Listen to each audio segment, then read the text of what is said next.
നമസ്കാരം ശർമാജി. നമസ്തേ. എവിടെ നിന്നാണ് കത്ത്? ഇന്ന് നമുക്ക് ആറ്റിങ്ങലിൽ നിന്നാണ്. വിജയലക്ഷ്മി പറയുന്നത് വളരെ നല്ലൊരു വഴികാട്ടിയാണത്രേ നമ്മുടെ ഈ പരിപാടി പുള്ളിക്കാരിക്ക്. ഇപ്പം നമുക്ക് ഈ കത്ത് എഴുതുന്നത് അവർ വീട് പണി തുടങ്ങിയിട്ട് കുറച്ച് നാളായി, പക്ഷെ അത് പൂർത്തിയാക്കാൻ പറ്റുന്നില്ല. ലോൺ എടുത്തതാണ് പണി തുടങ്ങിയത്, പക്ഷെ ലോൺ അടവും മുടങ്ങിയിരിക്കുന്നു. എന്ത് ചെയ്താലും അത് അവസാനം ഒരു പ്രശ്നത്തിൽ ചെന്നെത്തുന്നു. അപ്പോൾ എന്താണ് ഈ തടസ്സത്തിന് കാരണം എന്ന് ശർമാജി ഒന്ന് പറഞ്ഞു കൊടുക്കണം എന്നാണ് പറയുന്നത്. മൂലം പുരാണ നക്ഷത്രക്കാർക്ക് വസ്തുവും വീടും വണ്ടിയും ലോണും പുതിയ ആഭരണങ്ങളും വസ്ത്രങ്ങളും ഒക്കെ ഉണ്ടാവേണ്ട ഒരു കാലഘട്ടമാണ്. സപ്തമത്തിൽ വ്യാഴവും ഒക്കെ സഞ്ചരിക്കുന്ന കാലവും ശുക്രൻ എന്ന ഗ്രഹത്തിൻ്റെ അനുകൂലാവസ്ഥയും അപ്രതീക്ഷിതമായ പണം, കനക വേഷഭൂഷണാദികൾ,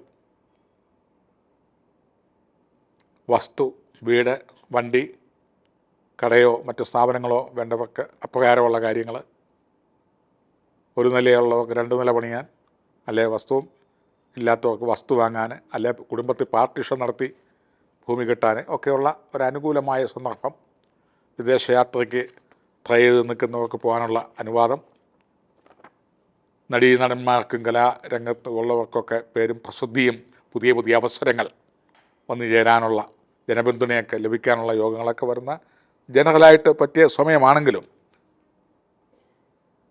ഇവരുടെ വസ്തു കിടക്കുന്നത് അണ്ഡാകൃതി എന്നാണ്.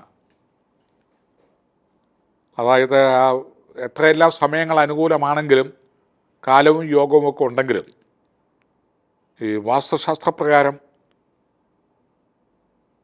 അതായത് പഴമക്കാർ പറയുന്നത് മണ്ണും പെണ്ണും പൊന്നും ഇണങ്ങിക്കിട്ടണം എന്നാണ്.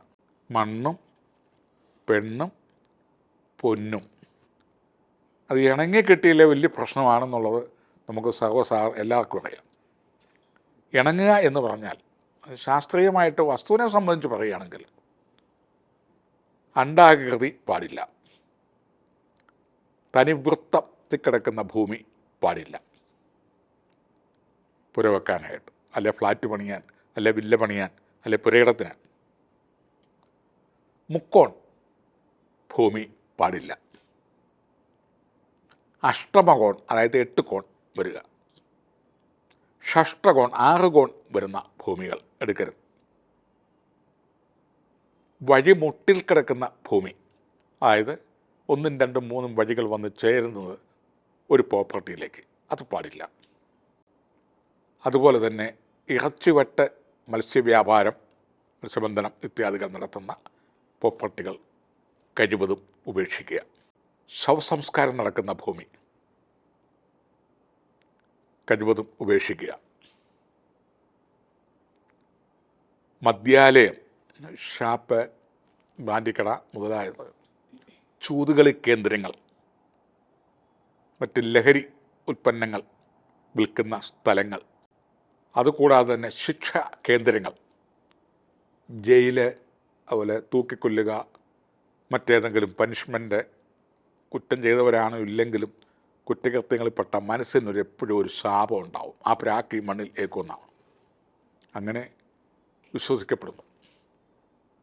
അതുപോലെ തന്നെ കൂട്ടക്കൊല നടന്നിരുന്ന ഭൂമികൾ, ഉഗ്രമൂർത്തികളുടെ നേർക്കാഴ്ചലുള്ള, അതായത് ഉഗ്രമൂർത്തികൾ അടങ്ങുന്ന ദേവാലയങ്ങളുടെ ഫ്രണ്ടിൽ പണിയാൻ പാടില്ല, വാഴുകല. മലയോരം, മലയുടെ അടിവാരം, പുഴയോരം,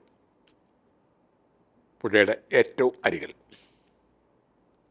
കായലോരം, കായലിൻ്റെ ഏറ്റവും സമീപത്ത്, കടലോരം, കടലോരം പിന്നെ അറിയാൻ തലയടിച്ച് പോകുന്നുള്ളൂ, എങ്കിലും കഴിവതും ശ്രദ്ധിച്ചിട്ടുണ്ടോ, ഈ മുക്കോരാണെന്നുണ്ടെങ്കിലും അവരുടെയൊക്കെ അടുത്ത് പെര വെക്കുന്നത് മിക്കവാറും കടൽ വന്ന് വിഴുങ്ങുന്നു, തിര വന്ന് വിഴുങ്ങുന്നു, അല്ലെ ഒരു അഭിവൃദ്ധിയിലേക്ക് വരുന്നില്ല.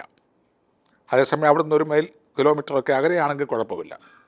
ഇപ്പം മലയോരം, പുഴയോരം, കായലോരം, കടലോരം, അതുപോലെ ഭൂമിയുടെ മധ്യഭാഗം കുഴിഞ്ഞ് കിടക്കുന്ന ഭൂമികൾ, അതുപോലെ മണ്ണൊക്കെ എടുക്കുമ്പോൾ തലയോട്ടി അങ്ങനെയൊക്കെയുള്ള വസ്തുവ്യഞ്ജനങ്ങളൊക്കെ കിട്ടുന്ന ഭൂമികൾ, ഇങ്ങനെയുള്ള വസ്തുക്കൾ കഴിവതും ഒഴിവാക്കിയാൽ ആ പെരപണിക്ക് തടസ്സങ്ങൾ പകുതിയും മാറും. ഇനി അഥവാ കൂടിയേ കഴിയൂ, വേറെ മാർഗമൊന്നുമില്ലെങ്കിൽ ഉള്ള ഭൂമി പ്രശ്നം വെച്ച് നോക്കി ഇത്തരം ആണോ എന്ന് ഒന്ന് പരിശോധിച്ചിട്ട് യഥാവിധി സുദർശന ഹോമമോ അങ്ങനെ എന്തെങ്കിലും ഒക്കെ ചെയ്ത് അതിൻ്റെ ബാധകളെ മുഴുവൻ ആവാഹിച്ചു മാറ്റി സ്ഥലലക്ഷ്യം ചെയ്ത് ഒന്നുമല്ലെങ്കിൽ വസ്തു സമയതിരമോ അല്ല ദീർഘചതുരമോ ആക്കി കെട്ടി തിരിച്ചിട്ട് നല്ല വാസ്തുക്കാരെ കൊണ്ട് കാണിച്ച് അവിടെ ശിലാസ്ഥാപനം നല്ല മുഹൂർത്തത്തിലെടുത്ത് പണിയാം. എങ്കിൽ പോലും ഈ പറഞ്ഞ പോലെയുള്ള ഭൂമികളാണെങ്കിൽ അവിടെ പണി മുന്നോട്ട് പോകാൻ പാടാണ്.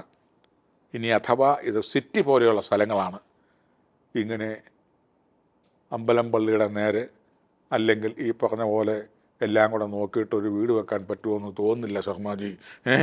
ആപ്പാടെ കിട്ടുക 3 സെൻറ്റാണ്. അപ്പം സിറ്റിയിലാണ് കിട്ടിയത്. അപ്പോൾ ചുറ്റോട് ചുറ്റും അമ്പരചുംബികളായ ബിൽഡിംഗ് ഉണ്ടെങ്കിൽ അതിന് നടുക്ക് പിറവ പണിത് മുന്നോട്ട് പോകാൻ പാടാണ്. എന്താണ് എന്ന് ചോദിച്ചാൽ അനുഭവസ്ഥർ പറയും തടസ്സം വരുമെന്നാണ്. ഏറ്റവും ചുറ്റോട് ചുറ്റും അമ്പരചുംബികളായ 100 നില ഫ്ലാറ്റുകളൊക്കെ ഉണ്ട്, അതിന് നടുക്കൊരു വീട് വെക്കുന്നവന് ഈ വീട് പണി മുന്നോട്ട് പോകാൻ ബുദ്ധിമുട്ടായിട്ട് വരും, എല്ലാത്തിൻ്റെയും ദൃഷ്ടി വരും. ഒരു വാർക്ക കെട്ടിടത്തിന് ഇരുമ്പും കമ്പിയും സിമൻറ്റും ഒക്കെ ഉപയോഗിക്കുന്നതിന് വാസ്തു ഉണ്ടോ ചോദിച്ചാൽ അതിനും ജീവനുണ്ട്. പണിത് കഴിയുമ്പോൾ അതിന് ജീവനുണ്ട്. എന്തെല്ലാമാണെങ്കിലും അതിൻ്റെ ആ ശില്പി കഴിഞ്ഞാൽ, ഒരു പാട്ട് എഴുതി കഴിഞ്ഞാൽ അതിനൊരു ജീവനുണ്ട്. ഒരു പെര പണിതാൽ അതിനൊരു ജീവനുണ്ട്. ഒരു വണ്ടി ഉണ്ടാക്കിക്കഴിഞ്ഞാൽ അതിന് ജീവനുണ്ട്. എന്തെങ്കിലും ഒരു ശില്പി എന്തെങ്കിലും ഒന്ന് പണിത് കഴിഞ്ഞാൽ അതിന് ജീവൻ വരുന്നുണ്ട്. അതിന് ജീവൻ കൊടുക്കാൻ സാധിക്കും, അല്ലെങ്കിൽ ജീവകൽപ്പിതമുണ്ടാവും, അല്ലെങ്കിൽ അതിൻ്റെ പ്രവർത്തനത്തെ അത് ബാധിക്കും. ഒരു നോട്ട് ബുക്ക് ആണെങ്കിലും അതിൻ്റെ ശാസ്ത്രീയ വശങ്ങളിലൂടെ അല്ലെങ്കിൽ ആ ബുക്കിൽ എഴുതപ്പെടുന്നത് തള്ളപ്പെടും. അതേസമയം വിധിപ്രകാരം എഴുതി ഭയഭക്തിയോടുകൂടി എഴുതിയ ആ ബുക്ക് വാഴ്ത്തപ്പെടും, അല്ലെങ്കിൽ എന്നും സംരക്ഷിക്കപ്പെടും.